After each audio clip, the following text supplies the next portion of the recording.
Amados hermanos y hermanas, les saluda el pastor Antonio Arroyo de la Iglesia Bíblica Buenas Nuevas.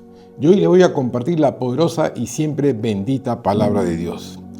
El día de hoy iniciaremos una nueva serie de mensajes titulada El misterio del número 7 revelado por Dios.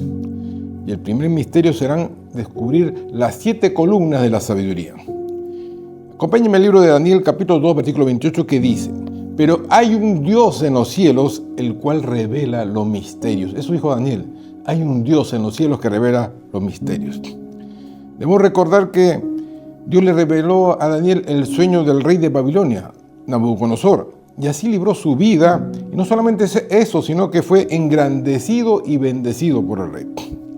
El apóstol Pablo nos dice en el 1 Corintios capítulo 4, versículo 1, según la versión castellano antiguo: así que téngannos todos, esto se refiere a todos los creyentes, como servidores de Cristo, por administradores encargados de dar a conocer, fíjese de qué, los secretos del Señor, los misterios escondidos de Dios.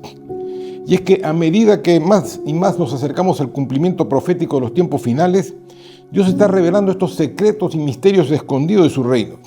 Y como creyentes, como dice el apóstol Pedro, nosotros somos reyes y sacerdotes. Todos los cristianos son reyes y sacerdotes de su pueblo. Por lo cual estamos obligados a escudriñar las Santas Escrituras y descubrir aquellos misterios que nos ayudarán para estar listos y preparados para la venida de Jesús. El libro de Proverbios 25, versículo 2, según la Reina Valera de 1602 purificada, dice: gloria de Dios es encubrir la palabra, es esconder la palabra, mas honra del rey es escudriñar la palabra. Así que, queridos hermanos, escudriñemos las Santas Escrituras. En el capítulo 8 del libro de Daniel, Dios nos revela un secreto que muchos han pasado por alto. Veamos. Daniel tuvo una visión profética donde él vio la caída del imperio medo-persa en manos de Alejandro Magno, que la Biblia lo menciona como el macho cabrío. Y a su muerte, que fue joven, se levantaron 4 generales que llevaron la cultura griega por todo el mundo. Daniel también recibió esto: cuando el pecado llegue al colmo de la maldad, se levantará un rey altivo de rostro, entendido en enigmas, en adivinanzas y acertijos. Este será el anticristo de los últimos tiempos. Será un maestro de la astucia y del engaño, por ello engañará a muchos, destruirá a gente poderosa y también al pueblo de Dios. Se enfrentará al príncipe de los príncipes. ¿Quién es? Jesucristo, y será derrotado. Pero prestemos mucha atención a lo que dice en Daniel 8, del 13 al 14, según la versión viviente. Entonces oí, dice Daniel, a 2 seres santos que hablaban entre sí. Uno de ellos le preguntó: ¿cuánto tiempo durarán los sucesos de esta visión? ¿Por cuánto tiempo la rebelión que causa profanación detendrán los sacrificios diarios? ¿Por cuánto tiempo pisotearán el templo y el ejército celestial? Y el otro le contestó: pasarán 2300 noches y mañanas, después el templo será restaurado. No vamos a tocar todo este tema apocalíptico, profético, sino con respecto al misterio en los números 7.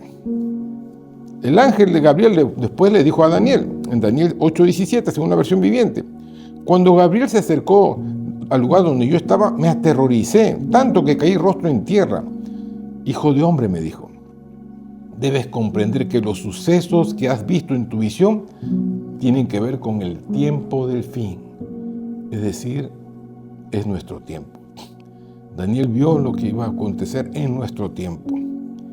Ahora, en este pasaje bíblico intervienen 3 personajes: Daniel, el ángel Gabriel y otro santo ser al parecer desconocido.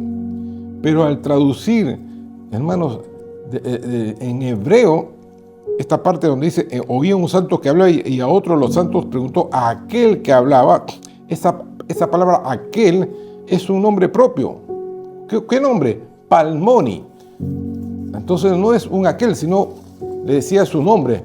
Entonces Palmoni le respondió. Y esta palabra Palmoni no aparece en ninguna otra parte de la Biblia. Significa el maravilloso y admirable numerador. Proviene de 2 raíces hebreas: pele, que significa admirable, maravilloso, y mena, que significa contar, enumerar. Reciba esto de parte del Señor. Este maravilloso, ¿no?, admirable numerador es nuestro Señor Jesucristo. Es nuestro Señor Jesucristo. Y el apóstol Pablo escribió en Colosenses, capítulo 2, del 1 al 3, en una versión viviente, y miren lo que dijo Pablo: quiero que sepan cuánta angustia he sufrido por ustedes y por la iglesia en la Odisea. En la Odisea, en el libro de Apocalipsis, es la iglesia tibia. Y hermanos, siempre la carga de una iglesia son aquellos que están tibios, ¿no? Y por muchos otros creyentes que nunca me conocieron personalmente. Quiero que ellos cobren ánimo y estén bien unidos en fuertes lazos de amor. Quiero que tengan la plena confianza de que entienden el plan de Dios, que es Cristo mismo. En Él, en Jesús, están escondidos todos, no algunos, todos los tesoros de la sabiduría y el conocimiento. Jesús es el maravilloso y admirable numerador, el que toma, hermanos, el que cuenta los días de todos nosotros, el que tiene las fechas exactas de los acontecimientos de Dios. Y usted dirá, ¿por qué no dice lo de cuándo será el arrebatamiento? ¿No? ¿Cuándo será el día preciso en que venga el Señor? Porque eso no le fue dado por Dios.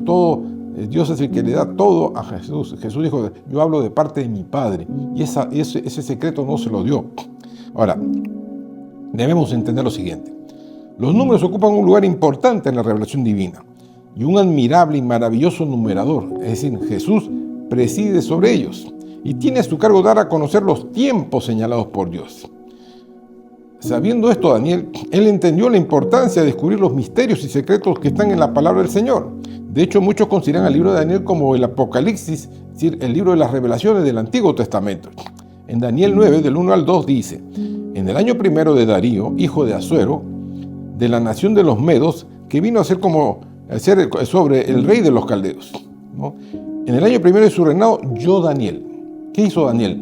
Miré atentamente en los libros el número de los años del cual habló Yahweh al profeta Jeremías, que habían de cumplirse las desolaciones de Jerusalén en 70 años. Hermanos, Daniel comenzó a escudriñar las Escrituras, ¿no? Y se da cuenta que había un número en el cual Dios decía que la cautividad de Jerusalén llegaba a su fin. Él se había dado cuenta que ya 70 años, 70 es múltiplo de 7, ¿no? Se había acabado ya el cautiverio de Jerusalén. Entonces, ¿qué hizo Daniel? Daniel no quiso equivocarse. Entonces dice la Biblia que Daniel oró, ayunó, le clamó a Dios para confirmar si era correcto lo que había descubierto. Y Dios no solamente le contestó, sino que le envió a su mensajero, al ángel Gabriel. En Daniel 9, del 20 al 23 dice: aún estaba hablando, orando y confesando mi pecado y el pecado del pueblo de Israel, y derramaba mi ruego delante de Yahweh mi Dios en el monte santo de mi Dios, por el monte santo de mi Dios. Aún estaba hablando en oración cuando el varón Gabriel, a quien había visto en la visión del principio, al principio volando con presteza, vino a mí como a la hora del sacrificio de la tarde, y me hizo entender, habló conmigo, diciendo: Daniel, ahora he salido para darte sabiduría y entendimiento. Lo mismo que pidió Salomón. Hermanos, necesitamos sabiduría y entendimiento. Yo oro para que en este día usted pida a Dios por sabiduría y entendimiento. Al principio de tu ruego, le dice Gabriel a Daniel, fue dada la orden. Yo he venido para enseñártela, porque tú eres muy amado. Entiende pues la orden y entiende pues la visión. Hermanos, debemos aprender lo siguiente. El ángel Gabriel le reveló a Daniel el plan de Dios, que se conoce como las 70 semanas, para redimir al mundo por medio de Jesucristo, el Mesías ungido. Y no se refiere a semanas de días, sino de años. Por lo tanto, son 70 semanas por 7, son 490 años. Y aprenda esto. La primera semana se empezó cuando el rey Artajerjes firmó la orden para la restauración de Jerusalén. Y esto se dio el 14 de marzo del año 457. Y es una fecha histórica, está en todos los libros de historia universal. Y si usted analiza 457, 4 más 5, 9, 9 más 7, 16, 16, 1 más 6 es 7 también. Hermanos, Dios juega con los números. Y el número 7 es un número perfecto, un número especial, un número misterioso. Cuando Jesús entró a Jerusalén montado en un pollino como el Mesías príncipe, tal como dicen las Santas Escrituras, se cumplieron las primeras 69 semanas de Daniel, quedando pendiente a la última semana. Es decir, ya se cumplieron 483 años según el calendario bíblico hebreo. Faltan los últimos 7 años. ¿Por qué no ha continuado? Porque Jesús, al decir consumado es en la cruz del Calvario, nos dio un periodo de gracia. Un periodo de gracia que ya está llegando a su fin. Que en cualquier momento comenzará la última semana y se continuará con el plan profético de Dios, porque todo esto ya está escrito. Es necesario conocer previamente todo esto para poder entender esta serie de mensajes sobre el misterio del número 7 revelado por Dios. Recordando que toda la creación fue hecha, hermanos, en 7 días, quiere decir 7.000 años. El número 7 en la Biblia tiene un profundo significado espiritual y también simbólico. No es un número cualquiera, pues aparece más de 700 veces y está íntimamente relacionado con la perfección divina, la plenitud, la santidad y los ciclos completos establecidos por Dios, del 1 al 7. Por eso que el número 8 significa nuevo comienzo, comienza un nuevo ciclo. 7 se da por concluido, por eso son 70 semanas. El libro de Santiago, en el capítulo 1, versículo 5, dice: y si alguno de vosotros tiene falta de sabiduría, así no entiende, pídala a Dios, el cual le da a todos abundantemente y sin reproche, y le será dada. Muchas veces hemos escuchado este pasaje, lo hemos leído en la Biblia, pero hoy aprenderemos que existen 7 columnas como fundamentos de la sabiduría. ¿Dónde está eso, pastor? En Proverbios 9, versículo 1, dice: la sabiduría edificó su casa, labró sus 7 columnas, 7 fundamentos de la sabiduría.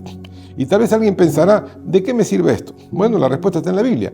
En Eclesiastés 10:10 dice, en la versión Dios habla hoy: si el hacha se desafila, si pierde su filo y no se vuelve a afilar, habrá que golpear con más fuerza. Vale más hacer las cosas bien y con sabiduría. La sabiduría que proviene de Dios nos ayudará a evitar malos momentos, tomando sabias decisiones. Porque la sabiduría del diablo es animal, diabólica y terrenal. Ahora, la palabra sabiduría en hebreo es Jomá, cuya raíz hebrea es Hakam, que significa ser sabio en mente, en palabra y en acción, es decir, en la toma de decisiones. Por ello no actúes por impulsos, sino medita en las consecuencias de tus acciones. Ahora, ¿dónde están estas 7 columnas? Estas 7 columnas que nos menciona Dios están en el libro de Santiago, capítulo 3, versículo 17, que dice: pues la sabiduría que es de lo alto, note bien, es de lo alto, no es terrenal. Es primeramente pura, después pacífica, amable, benigna, llena de misericordia y de buenos frutos, sin incertidumbre ni hipocresía. ¿Cuál es la primera columna entonces? La sabiduría de Dios es pura, porque es santa, sin corrupción alguna, libre de maldad y constituye la base de toda verdadera sabiduría. En un mundo tan lleno de corrupción, hermano, la sabiduría de Dios es pura, es santa. La segunda columna es que es pacífica, porque esta sabiduría promueve la paz, la armonía y evita los conflictos. Hoy en día que hay tanta agresividad, tanta maldad, la sabiduría de Dios es pacífica. La tercera columna que es amable, porque se comporta con cortesía, atención, respeto o afecto hacia las demás personas, sin considerar su condición. No discrimina a nadie esta sabiduría.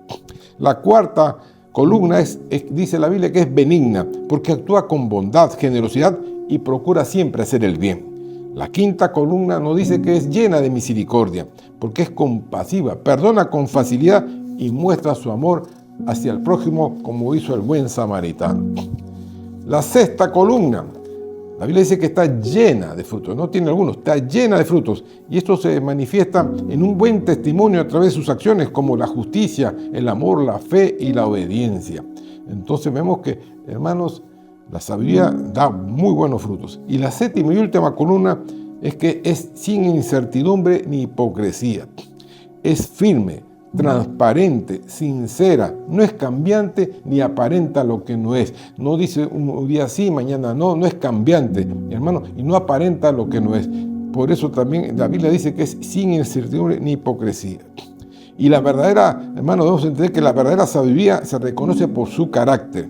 No solamente se trata de conocimiento, sino de una vida que está fundamentada en Dios y reflejada en su conducta diaria, no solamente un domingo de iglesia, no solamente cuando hay un culto, no, en su vida diaria se manifiesta esa sabiduría que viene de Dios.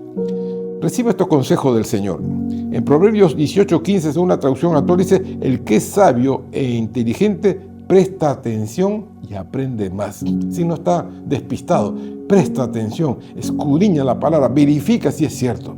En Proverbios 23:12 dice: aplica tu corazón a la enseñanza y tus oídos a la palabra de sabiduría. Dispón tu corazón para aprender. Dispón tu corazón para escuchar palabras sabias que vienen del cielo. Finalmente reciba esta palabra del Señor. Si usted quiere edificar su casa, es decir, su vida, labre estas 7 columnas de la sabiduría que producirán, escuche bien, 7 frutos maravillosos. Estos 7 frutos, están escondidos en el libro de Proverbios, capítulo 3, del 13 al 35. Escuche y preste atención a estos 7 frutos que se manifestarán porque usted abrazó la sabiduría. Primer fruto, felicidad y bendición. Bienaventurado, bendecido el hombre, la mujer que hallan la sabiduría. Entonces, hermanos, el buscar la sabiduría te va a dar bendición, te va a dar felicidad. El segundo fruto, conocerás la verdadera y eterna riqueza. Entenderás que tener sabiduría es más valioso que cualquier piedra preciosa. Entonces, hermanos, es importante hallar la sabiduría. Tercer fruto, tendrás una vida larga y llena de paz y de honra. Escrito está: largura de días está en su mano derecha, porque tendrás una vida equilibrada, saludable y respetada. Cuarto fruto, comerás del árbol de la vida y nunca más tendrás hambre ni sed. Jesús estará en el centro de tu corazón y por ello no tendrás hambre jamás, porque Él es el pan de vida, y no tendrás sed jamás porque beberás de Él, quien es la fuente de agua viva. Lo dijimos la vez pasada: vengan a mí los que tienen sed. Todos los sedientos, vengan a mí. Hermanos, Dios saciará toda nuestra sed. Quinto fruto, vivirá y dormirá sin temor alguno. Hermanos, andarás con seguridad por tu camino, tu pie no tropezará, y cuando te acuestes no tendrás temor, dormirás y será dulce tu sueño. No necesitarás pastillas para dormir, sino que dormirás. En paz me acostaré y en paz dormiré, dice la palabra del Señor, y en paz me levantaré porque el Señor está conmigo. Sexto fruto, toda la vida tendrás protección divina. Nadie podrá hacerte frente porque Dios Todopoderoso estará contigo y te guardará de todo mal. En estos tiempos de tanta inseguridad, hermano, la Biblia dice, escrito está: aunque ande en valle de sombra de muerte, no temeré mal alguno porque Dios está con nosotros. El ángel del Señor acampa alrededor de los que le temen y los defiende. Gloria al nombre de Jesús. Y el séptimo y último fruto de la sabiduría es, hermano, nunca te faltará nada por tener un corazón generoso. ¿Por qué? Dios te bendecirá en todo lo que hagas y de la misma manera tú bendecirás a otro. Y es que vivir con sabiduría es vivir conforme al carácter de Dios. Alabado sea Jesús. Si Dios ha permitido que tú escuches este mensaje hoy día, es porque Dios quiere darte sabiduría. Te invito a una oración a hacer conmigo. Inclina tu rostro, cierra tus ojos, oremos juntos. Bendito Padre que estás en los cielos. Gracias, Señor, porque tu palabra es miel en nuestros labios, Señor. Sacia, Señor, nuestro corazón. Bendito seas tu nombre. Jesús, vengo ante ti porque tengo necesidad de ti. Te doy gracias porque tú nos das mucho más de lo que pensamos o imaginamos. Te confieso todo pecado, Señor. Perdóname. En el nombre de Jesús. Mi Padre, recibo esta palabra con fe para proceder conforme a lo que me estás enseñando. Creo que Jesús es tu Hijo y que dio la vida por mí. En la cruz derramó su sangre y por su sangre mis pecados han sido borrados.